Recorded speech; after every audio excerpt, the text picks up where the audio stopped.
Welcome to Goa again. ಇದು ಗೋವಾದ part 2 log ಆಗಿದೆ. ಇವತ್ತು ನಾವು ನಿಮಗೆ ಗೋವಾದಲ್ಲಿರೋ ಒಂದು ಅದ್ಭುತ ಪಾರ್ಕ್ ಅನ್ನ ತೋರಿಸ್ತೀವಿ. ಅದ್ರ ಹೆಸರು ಡ್ರೀಮ್ ಆಫ್ ಬ್ರಿಡ್ಜ್ ಮತ್ತು ಮರಿಯಾ ಗ್ಯಾಲರಿ. ಹಾಗೇನೆ ಇನ್ನೊಂದು ಫೇಮಸ್ ಬೀಚ್ ಆದ ಮಿರಾಮರ್ ಬೀಚ್ ಅನ್ನು ತೋರಿಸ್ತೀವಿ. ಸ್ಕಿಪ್ ಮಾಡದೆ ಈ ವಿಡಿಯೋ ಪೂರ್ತಿ ನೋಡಿ ಹಾಗೂ ನಮ್ಮ ಚಾನೆಲ್ ನ ಸಬ್ಸ್ಕ್ರೈಬ್ ಮಾಡಿ. Hi hello friends, welcome to adventure tourist AAY ಪೇಜ್ಗೆ ಸ್ವಾಗತ ಸುಸ್ವಾಗತ. ಇಲ್ಲಿ ಬೀಚ್ ಗಳಿಗೆ ಉಚಿತ ಪ್ರವೇಶವಿದೆ. ಬನ್ನಿ, ಫಸ್ಟ್ ನಿಮ್ಮನ್ನ ಡ್ರೀಮ್ ಆಫ್ ಬ್ರಿಡ್ಜ್ ಗೆ ಕರ್ಕೊಂಡು ಹೋಗ್ತೀವಿ. ಇಲ್ಲಿ ಎಂಟ್ರಿ ಫೀಸ್ ಒಬ್ರಿಗೆ 50 ರೂಪಾಯಿ ಮತ್ತು ಮರಿಯಾ ಗ್ಯಾಲರಿಗೆ ಫ್ರೀ ಎಂಟ್ರಿ. ಇದು ಬ್ರಿಡ್ಜ್ ಆಫ್ ಡ್ರೀಮ್ಸ್ ಅಂತೆ, ಕನಸಿನ ಸೇತುವೆ ಅಂತಾರೆ ಕನ್ನಡದಲ್ಲಿ ಟ್ರಾನ್ಸ್ಲೇಟ್ ಮಾಡೋದಾದ್ರೆ. ಸೊ ಬ್ರಿಡ್ಜ್ ಆಫ್ ಡ್ರೀಮ್ಸ್ ಎನ್ನೋದು ಉತ್ತರ ಗೋವಾದ ಟೋರ್ಡಾ ಗ್ರಾಮದಲ್ಲಿರೋ ಗೋವಾದ ಮೊದಲ ತೂಗು ಸೇತುವೆಯಾಗಿದೆ. ಪ್ರಸಿದ್ಧ ವಾಸ್ತುಶಿಲ್ಪಿಯಾದ ಜೆರ್ಡಾರ್ ಡಾ ಕುನ್ನಾ ಅವರಿಂದ ನಿರ್ಮಿಸಲ್ಪಟ್ಟ ಈ ಸುಂದರ ಸೇತುವೆಯು ಪ್ರವಾಸಿಗರಿಗೆ ಹಚ್ಚ ಹಸುರಿನ ನಡುವೆ ಪ್ರಕೃತಿಯನ್ನು ಸವಿಯಲು ಒಂದು ಅದ್ಭುತ ಅವಕಾಶ ನೀಡುತ್ತದೆ. ನೋಡ್ತಿದ್ದೀರಲ್ವಾ, ಬ್ರಿಡ್ಜ್ ಮೇಲೆ ನಡ್ಕೊಂತ ಹೋಗ್ತಾ ಇದ್ರೆ ನಮ್ ಎಡಕ್ಕೆ ಬಲಕ್ಕೆ ಸುಮಾರು ಎಲ್ಲ ಕಡೆ ಸುತ್ತಲೂ ಆಲ್ಮೋಸ್ಟ್ ಎಲ್ಲಾ ಗ್ರೀನ್ ಮರಗಳೇ ತುಂಬೋಗಿದೆ.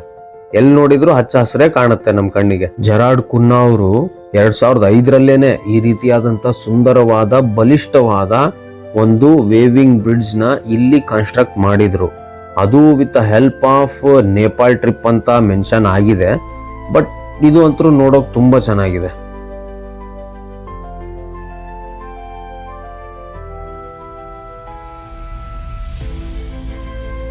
ಬ್ರಿಡ್ಜ್ ಆಫ್ ಡ್ರೀಮ್ಸ್ ಅಲ್ಲಿನೇ ಈ ರೀತಿ ಒಂದು ಫೋಟೋ ಗ್ಯಾಲರಿನೂ ಇದೆ, ಲೈಕ್ ನಥಿಂಗ್ ಬಟ್ ಪಾರ್ಕ್ ತರ. ಇದನ್ನ ನಾವು ನೋಡ್ಬೋದು. ಈ ಸೇತುವೆ ಪ್ರಮುಖ ವಿವರಗಳು ಏನೇನಂತಂದ್ರೆ, ಈ ಬ್ರಿಡ್ಜ್ ಆಫ್ ಡ್ರೀಮ್ ಇರೋದು ಹೌಸ್ ಆಫ್ ಗೋವಾ ಮ್ಯೂಸಿಯಂ ಪಕ್ಕದಲ್ಲಿ, ಟೋರ್ಡಾ ಸಾಲ್ವಡೋರ್ ಡೋ ಮುಂಡೋ, ಪೋರ್ವರಿಮ್ ಡಿಸ್ಟ್ರಿಕ್ಟ್, ಉತ್ತರ ಗೋವಾ. ಇಲ್ಲಿನ ಎಂಟ್ರಿ ಫೀಸ್ ಸ್ಟ್ರಕ್ಚರ್ ಯಾವ ತರ ಅಂತಂದ್ರೆ, ಅಡಲ್ಟ್ಸ್ಗೆ 50 ರೂಪಾಯಿ ಮತ್ತು 10 ವರ್ಷದೊಳಗಿನ ಮಕ್ಕಳಿಗೆ 25 ರೂಪಾಯಿ. ಮತ್ತೆ ಬ್ರಿಡ್ಜ್ ಆಫ್ ಡ್ರೀಮ್ ಮತ್ತು ಇಲ್ಲಿ ಗ್ಯಾಲರಿನ ವಿಸಿಟ್ ಮಾಡುವಂತ ಟೈಮ್ ಮಾರ್ನಿಂಗ್ 10 ಗಂಟೆಯಿಂದ ಸಂಜೆ 7:30 ವರೆಗೂ ಇರುತ್ತೆ. ವರ್ಷದ 365 ದಿನ ಹೋದ್ರೂನು ಬೆಳಗ್ಗೆ 10 ಗಂಟೆಯಿಂದ 7:30 ಸಂಜೆವರೆಗೂ ಓಪನ್ ಇದ್ದೇ ಇರುತ್ತೆ. ಇಲ್ಲಿನ ವಿಶೇಷತೆಗಳು ಏನು ಅಂತಂದ್ರೆ, ಇದು ನಿಸರ್ಗ ಪ್ರಿಯರಿಗೆ ಮತ್ತು ಛಾಯಾಗ್ರಹಣಕ್ಕೆ ಹೇಳಿ ಮಾಡಿಸಿದ ಸ್ಥಳವಾಗಿದ್ದು ತೂಗು ಸೇತುವೆ, ಉದ್ಯಾನವನ ಮತ್ತು ಸುಂದರವಾದ ಶಿಲ್ಪಗಳನ್ನು ಒಳಗೊಂಡಿದೆ.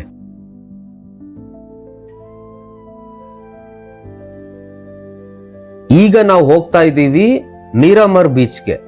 ನಮ್ಮ ಪಯಣ ಇಲ್ಲಿಂದ ಶುರು ಆಗ್ತಿದೆ ಮಿರಾಮರ್ ಬೀಚ್ಗೆ. ಬನ್ನಿ ನಮ್ ಜೊತೆ ಮಿರಾಮರ್ ಬೀಚ್ ಹೇಗಿದೆ ಅಂತ ನೋಡ್ಕೊಂಡ್ ಬರೋಣ. ಗೋವಾದ ಪ್ರಸಿದ್ಧ ಮಿರಾಮರ್ ಬೀಚ್ ಪಣಜಿ ನಗರದಿಂದ ಕೇವಲ 3 ಕಿಲೋಮೀಟರ್ ದೂರದಲ್ಲಿದೆ. ಪೋರ್ಚುಗೀಸರ ಕಾಲದಲ್ಲಿ ಪೋರ್ಟೋ ಡಿ ಗ್ಯಾಸ್ಪರ್ ಡಯಾಸ್ ಎಂದು ಕರೆಯಲ್ಪಡುತ್ತಿದ್ದ ಈ ತಾಣವು ಅರೇಬಿಯನ್ ಸಮುದ್ರ ತೀರದಲ್ಲಿದ್ದು ನವೆಂಬರ್ ಮತ್ತು ಮಾರ್ಚ್ ನಡುವೆ ಭೇಟಿ ನೀಡಲು ಅತ್ಯುತ್ತಮವಾಗಿದೆ. ಮಿರಾಮರ್ ಬೀಚ್ ಗೋವಾದ ಅತ್ಯಂತ ಜನಪ್ರಿಯ ಬೀಚ್ಗಳಲ್ಲಿ ಒಂದಾಗಿದೆ. ಪ್ರವಾಸಿಗರು ಮತ್ತು ಸ್ಥಳೀಯರು ಇದನ್ನು ಸುಲಭವಾಗಿ ತಲುಪಬಹುದು. ಪೋರ್ಚುಗೀಸರು ಪೋರ್ಟೋ ಡಿ ಗ್ಯಾಸ್ಪರಸ್ ಡಯಾಸ್ ಎಂದು ಹೆಸರಿಸಿದ್ದರು. ಇಂದು ಅದನ್ನು ಮಿರಾಮರ್ ಬೀಚ್ ಎಂದು ಕರೆಯಲಾಗುತ್ತದೆ. ಸ್ಥಳೀಯ ಉತ್ಸವಗಳನ್ನು ಆಚರಿಸಲು ಈ ಕಡಲ ತೀರಗಳು ಉತ್ತಮ ತಾಣವಾಗಿದೆ. ಮಿರಾಮರ್ ಕಡಲ ತೀರವು ಅದ್ಭುತವಾದ ಮೈಸಿರಿಯನ್ನು ಹೊಂದಿದ್ದು ನೋಡುಗರನ್ನು ಪುಳಕಿತಗೊಳಿಸುತ್ತದೆ. ಇದು ಗೋವಾದಲ್ಲಿ ಉತ್ತಮ ಸ್ಥಳದಲ್ಲಿ ರೂಪುಗೊಂಡಂತಹ ಕಡಲ ತೀರಗಳಲ್ಲಿ ಒಂದಾಗಿದ್ದು ರಾಜಧಾನಿಯಾದ ಪಣಜಿಯಿಂದ ಕೇವಲ 3 ಕಿಲೋಮೀಟರ್ ದೂರದಲ್ಲಿದೆ. ನವೆಂಬರ್ ಮತ್ತು ಮಾರ್ಚ್ ಮಧ್ಯದ ಸಮಯವು ಈ ಬೀಚ್ಗೆ ಭೇಟಿ ನೀಡಲು ಸೂಕ್ತವಾಗಿದ್ದು ವಿವಿಧ ಜನಾಂಗಗಳ ಜನರ ಜೊತೆ ವಲಸೆ ಬಂದ ಹಕ್ಕಿಗಳು ಕಾಣಸಿಗುವುದರಿಂದ ಮತ್ತಷ್ಟು ಸೊಗಸಾಗಿರುತ್ತದೆ. ಜಲಕ್ರೀಡೆಯನ್ನು ಆನಂದಿಸಿ ಈ ಬೀಚ್ ನಲ್ಲಿ ಅಂತಹ ವಿಶೇಷತೆ ಏನೂ ಇಲ್ಲ. ಅದರ ಹತ್ತಿರದಲ್ಲಿ ಸಾಹಸ ಚಟುವಟಿಕೆಗಳಿಗೆ ಹೆಸರುವಾಸಿಯಾದ ಕಾಬೋ ರಾಜ್ ಭವನ್ ಹಿಲ್ ಲಾಕ್ ಇದೆ. ಇದು ಜಲಕ್ರೀಡೆಗಳಿಗೆ ಮೀಸಲಾಗಿರುವ ಒಂದು ಸ್ಥಳವಾಗಿದ್ದು ಇಲ್ಲಿ ನೀವು ಜಲಕ್ರೀಡೆಗಳನ್ನು ಆನಂದಿಸಬಹುದು. ಬೀಚ್ ಅಂದ್ರೆ ಸಾಮಾನ್ಯವಾಗಿ ಎಲ್ಲರೂ ಮಾಡೋದೇನು? ನೀರಿನಲ್ಲಿ ಆಟ ಆಡೋದು, ಸಮುದ್ರ ಕಿನಾರೆಯ ಮರಳಿನಲ್ಲಿ ನಡೆದಾಡುವುದು, ಈಜುವುದು. ನೀವು ಕೂಡ ಇದರ ಮಜವನ್ನು ಪಡಿಬಹುದು. ಇನ್ನು ಶಾಪಿಂಗ್ ಬಗ್ಗೆ ಹೇಳೋದಾದ್ರೆ, ಮಿರಾಮರ್ ಬೀಚ್ ನಲ್ಲಿ ಶಾಪಿಂಗ್ ಮಾಡೋದಾದ್ರೆ ಲೋಕಲ್ ವಸ್ತುಗಳನ್ನ ಶಾಪಿಂಗ್ ಮಾಡಬಹುದು.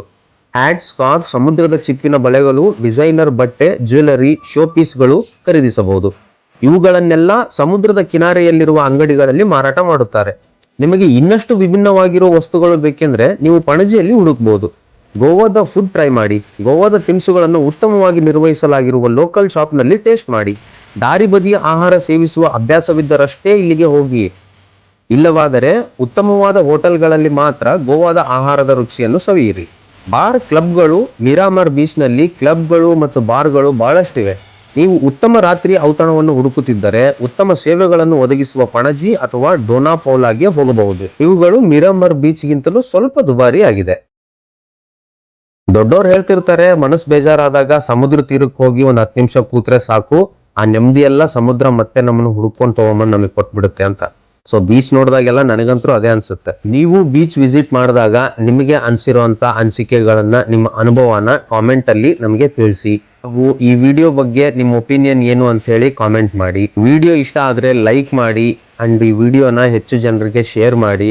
ಹಾಗೂ ತಪ್ಪದೆ ನಮ್ಮ ಚಾನಲ್ನ ಸಬ್ಸ್ಕ್ರೈಬ್ ಮಾಡೋದಂತೂ ಮರಿಬೇಡಿ. ಸಬ್ಸ್ಕ್ರೈಬ್ ಮಾಡದೆ ವಿಡಿಯೋ ನೋಡೋದು, ಹೋಟ್ಲಲ್ಲಿ ಬಿಲ್ ಕೊಡದೆ ಊಟ ಮಾಡೋದು ಒಂದೇ. ಜಸ್ಟ್ ಕಿಡ್ಡಿಂಗ್, ತಪ್ಪಾಗಿ ತಿಳ್ಕೊಬೇಡಿ. ಪ್ಲೀಸ್ ಸಬ್ಸ್ಕ್ರೈಬ್ ಮಾಡಿ.